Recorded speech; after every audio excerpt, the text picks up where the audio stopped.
Bonjour, je vous parle son aujourd'hui. Alors vous avez peut-être remarqué une petite amélioration du son. J'ai résolu quelques problèmes que j'avais sur le son. J'ai passé de nombreuses heures à comprendre. Tout d'abord, j'ai changé de carte son parce que j'avais un problème de son et en fait, c'était pas un problème de carte, mais c'était un problème de réglage sur Windows. Alors je vais vous expliquer comment il faut régler les paramètres du son sur Windows pour vous parler. En fait, Windows ne supporte pas plus que 96 kHz. Et il faut régler dans les paramètres son de Windows, que en bas à droite de l'écran, vous avez accès à propriété du son. Donc pour la lecture et pour l'enregistrement, il faut régler pour les deux 96 kHz. Ça, c'est un critère important. Et également, en fait, il faut sélectionner la carte son qui est appropriée. Si vous utilisez une carte son interne de votre ordinateur, vous allez forcément avoir du souffle, que j'ai absolument pas ici, qui est lié en fait à la perturbation électronique des composants dans l'ordinateur. Donc si on veut une qualité de son sans souffle, on est obligé de prendre une carte externe. Alors vous avez une solution économique qui est la Sound Blaster X G6, qui coûte environ 100 euros, qui vous permet d'avoir un son numérique de qualité relative. Alors là, actuellement, on n'est pas sur du Sound Blaster, on est sur du Mix Precis. Donc c'est une carte son qui est très très chère, parce que en fait, c'est une carte son pour les musiciens, et plus particulièrement les bruiteurs, pour enregistrer les sons dans la nature, des choses comme ça, et faire du bruitage pour les films au cinéma. Alors moi, je l'ai acheté parce qu'elle a la fonction enregistrement. Et il n'y a que deux cartes sur le marché qui ont la fonction enregistrement, c'est la Mix Precis et l'autre c'est la RME UFX Plus, qui ont un bouton enregistrement dessus et ça vous permet d'enregistrer des pianos, toutes sortes d'instruments, des choses comme ça. Alors la Mix Precis, c'est en qualité son, c'est supérieur à la Motu et c'est supérieur à la Focusrite, hein. Et je dirais même que bon, après, il y en a d'autres qui sont plus chères, mais elles ont pas la. Après, c'est des textures, hein. À partir de. Je dirais qu'à partir au-dessus de 200-300 euros, les cartes son, c'est une préférence de son en fait, hein. Il y a des cartes son qui vont être plus adaptées à certains chanteurs et à d'autres, plus adaptées à la guitare, plus adaptées au piano. C'est une question de choix après. Et ensuite, le plus important dans la qualité du son, c'est pas la carte son, c'est le micro. Alors là, je vous parle avec du vrai stéréo, c'est-à-dire il y a deux micros, et c'est deux micros différents.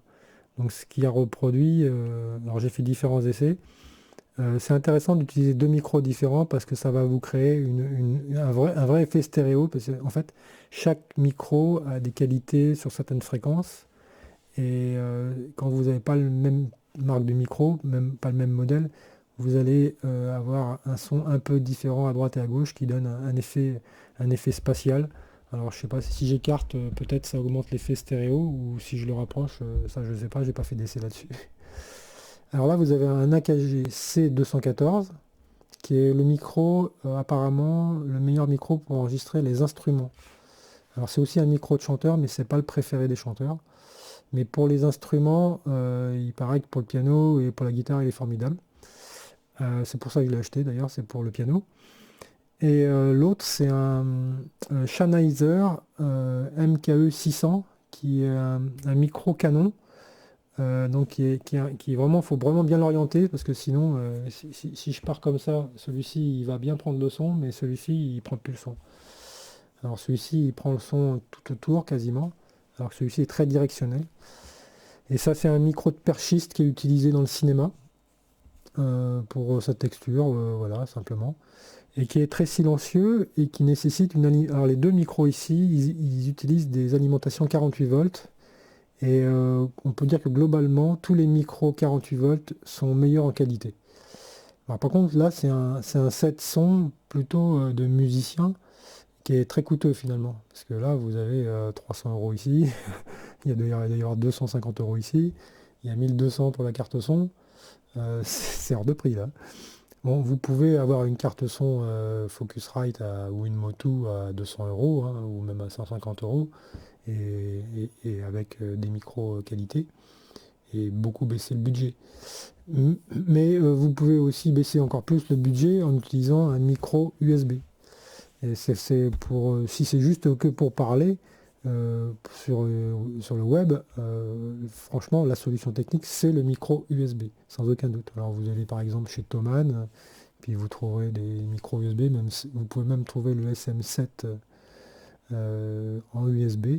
Donc vous pouvez trouver vraiment tous les types de micros avec les couleurs de tonalité que bah, chacun choisit sa tonalité par rapport au type de micro et la marque. Voilà, et donc là c'est un montage qui donne un effet stéréo. Donc c'est le maximum de ce qu'on peut obtenir finalement en effet son quand on parle, c'est de mettre deux micros différents. Voilà.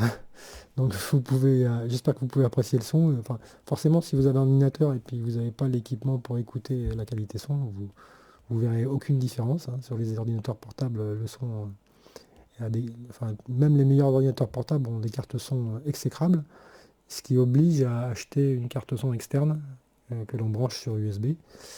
Et ensuite, il faut rajouter un système d'enceinte. Donc là, moi j'écoute avec du Bose. Alors forcément, dès que vous achetez du Bose, tout de suite, pour les ordinateurs, c'est vraiment génial hein, quand vous achetez du Bose. Alors moi, c'est du Compagnon 5, c'est-à-dire il y a trois enceintes en fait. Vous avez le basse et deux petits. C'est c'est ce qu'ils font de mieux chez Bose. Après, il a des concurrents, mais franchement, moi j'ai écouté les concurrents dans les magasins. Le Bose surpassait largement à l'époque et je pense qu'il le surpasse toujours. Donc pour un ordinateur, du Bose. Alors après, vous pouvez évidemment, si vous avez une vraie carte son, vous pouvez mettre des enceintes amplifiées, préamplifiées. Voilà, après, c'est des budgets qui montent, hein, parce que quand vous voulez des enceintes préamplifiées de musiciens, d'abord c'est une tonalité fade en général, donc il faut bien faire son choix. Il y a à part KRK qui est plutôt musicien dans le type de son, mais c'est des sons très plats pour les musiciens. Donc acheter des enceintes amplifiées, c'est pour faire de l'ordinateur, c'est un peu excessif, quoi. Mais parce que franchement, la qualité du son Bose, on s'y fait merveilleusement bien, hein. Moi qui suis assez audiophile, j'en suis vraiment satisfait, quoi. Mais c'est assez cher, hein, le Bose, il faut reconnaître que c'est un budget, hein. Je crois que acheter un Compagnon 5, ça doit être dans les 300 € je crois. Bon, après il y a Compagnon 2, enfin il y a différentes qualités. Chacun choisit selon son budget, mais vraiment le plus important, pour les ordinateurs portables, vous êtes obligé de passer par une carte son externe. Ça va vraiment être un gros gain au niveau de la qualité sonore. Et puis avoir des haut-parleurs un peu convenables, quoi, pour écouter. Et pour l'enregistrement, voilà, il faut un bon micro. Donc idéalement, choisissez un micro USB. Et puis bah, si vous chantez, si vous êtes musicien, après bah, forcément c'est carte son. Les bons micros, c'est à partir de 300 €, hein, 200-300 €, sinon on n'a rien en dessous, hein. La qualité Alors dans les moins chers, c'est le Rode NT1, qui est un micro qui est très apprécié dans le monde de la musique, pour son faible coût et ses qualités sonores. Il y a le NT2 aussi. Donc ça c'est dans les plus petits prix des micros de qualité. Après ça monte vite, hein. Puis ça peut monter jusqu'à 2500 € à des prix pas raisonnables. Voilà. J'ai aussi acheté aussi deux autres micros Sennheiser spécial pour le piano. Alors pour le piano, pour acheter des pianos acoustiques, hein, des pianos à cordes, il faut des micros un peu spéciaux parce qu'en fait vous avez dans les pianos vous avez des mauvaises résonances et il vous faut des micros assez peu sensibles pour pas capter ces mauvaises résonances et capter uniquement le son des cordes. Donc on utilise Alors moi c'est le E914 que j'ai pris pour le micro, j'ai pris deux E914. Et pour les basses, je prendrai celui-ci là, parce qu'en fait c'est une grosse membrane, et les grosses membranes, bah, c'est idéal pour capter les graves. Et il est très sensible, et donc il sera idéal pour le placer en face des graves, et on peut aussi le placer dans la pièce, c'est-à-dire le montage idéal pour un piano acoustique. En général, on fait ça sur les pianos à queue. On met 3 micros dans le piano. Donc on fait aigu, médium, basse. Ça fait déjà 3 micros. On n'est pas obligé, on peut faire que 2, hein, ça marche aussi. Et à environ 5 à 10 mètres du piano, il y a 2 micros de ce type-là, qui sont distants d'environ 30 à 50 cm, et qui prennent l'ambiance qui donne l'effet de salle, c'est-à-dire c'est la reverb naturelle, on va dire. Ils enregistrent la reverb naturelle de la pièce pour donner un effet concert. Et donc vous avez 2 autres micros qui sont placés, et en plus il faut régler, c'est-à-dire le timing, le délai, on appelle ça le délai. Il faut que les micros soient synchronisés entre eux pour qu'il n'y ait pas des déphasages. Alors ça, je ne l'ai jamais fait, je ne sais pas faire, mais il faut avoir un logiciel qui règle le déphasage entre les micros. Enfin, on doit pouvoir le régler directement sur la carte son parce qu'on peut régler le délai par micro. Donc en retardant le son, mais il y a des logiciels qui facilitent la mesure du déphasage, donc c'est plus simple. Et en faisant ça, bah, après vous avez un son mais de folie, quoi. J'ai vu une démonstration c'est des professeurs qui enseignent comment enregistrer un piano. Il y a beaucoup de gens qui ne savent pas enregistrer leur piano acoustique. Alors le minimum pour un piano droit, c'est de mettre au moins 2 micros, et de préférence des micros différents, c'est-à-dire un micro de genre là, à grosse membrane pour les basses, et un micro à petite membrane pour les médiums aigus. Voilà, c'est le minimum. Et puis bah, il peut y avoir aussi en plus le micro chanteur. Donc vous voyez, ça vous fait un micro chanteur, 3 micros ou 2 micros pour le piano, plus les micros d'ambiance pour la reverb. Ça fait 2 plus 3, ça fait 5, 6. Vous avez 6 micros. Donc il vous faut une carte son qui est 6 entrées micro avec alimentation 48 volts. Donc ça vous fait déjà une carte son qui n'est pas bas de gamme, hein. Ça vous fait une carte son alors après aussi il y a la possibilité de passer en MIDI, pas en MIDI mais il y a un format là qui permet d'avoir 19 entrées en numérique. Alors je connais pas ça. Je sais que le type qui faisait il enregistrait ça avec une RME solo. Donc sur une RME solo, vous avez une entrée numérique et des entrées et il faisait rentrer tous ces micros par une interface. Alors il devait avoir une petite table de mixage pour monter son nombre d'entrées. Et il faisait ça sûrement sur la plus petite console RME. Alors RME, ça paraît du budget à l'achat. C'est une RME UFX, c'est dans les 1200 euros, hein, et plus, hein, comme les prix ont augmenté. Mais alors par contre, elles sont bien ces cartes son parce qu'elles intègrent un enregistreur numérique, elles intègrent des reverbs, il y a un petit compresseur de mémoire, et c'est un tout en un en fait. Donc vous n'êtes pas obligé forcément de mettre des trucs et d'investir dans des nouveaux appareils. C'est un tout en un. Et puis il a une petite connotation qui est assez agréable. Il ne vous donne pas un piano cristal clear. Vous sentez qu'il est découpé, malgré que c'est du 192 kHz, mais c'est joliment découpé. Voilà. Donc c'est une numérisation qui est assez agréable à entendre. Voilà les conseils que je peux vous donner en son pour les musiciens et les webcasters. C'est tout un panel qui vous explique. Alors la mix précise, là, si vous l'achetez, c'est une prise de tête à régler. J'ai passé 18 heures à comprendre comment elle marche. Pourtant, j'avais réglé ma RME avant, où j'avais passé peut-être au moins autant de temps pour comprendre comment elle marche. C'est le gros défaut de ces cartes son, c'est que c'est compliqué à régler. Il faut comprendre comment elle marche. Les docs sont tout en anglais. Faut comprendre la notion de tous les... Parce qu'en fait, il y a des câblages internes qui sont programmables. Et on programme les entrées, sorties, et on donne chaque entrée a des propriétés selon ce qu'on branche dessus. Et forcément, bah, les bonnes cartes son, c'est à partir de 150, 160 euros, hein. Pas, en dessous, vous avez des problèmes soit de souffle importants. Alors c'est les fameuses entrées symétriques, donc, et les entrées non symétriques, balanced et unbalanced. Alors qu'est-ce que c'est le balanced et unbalanced?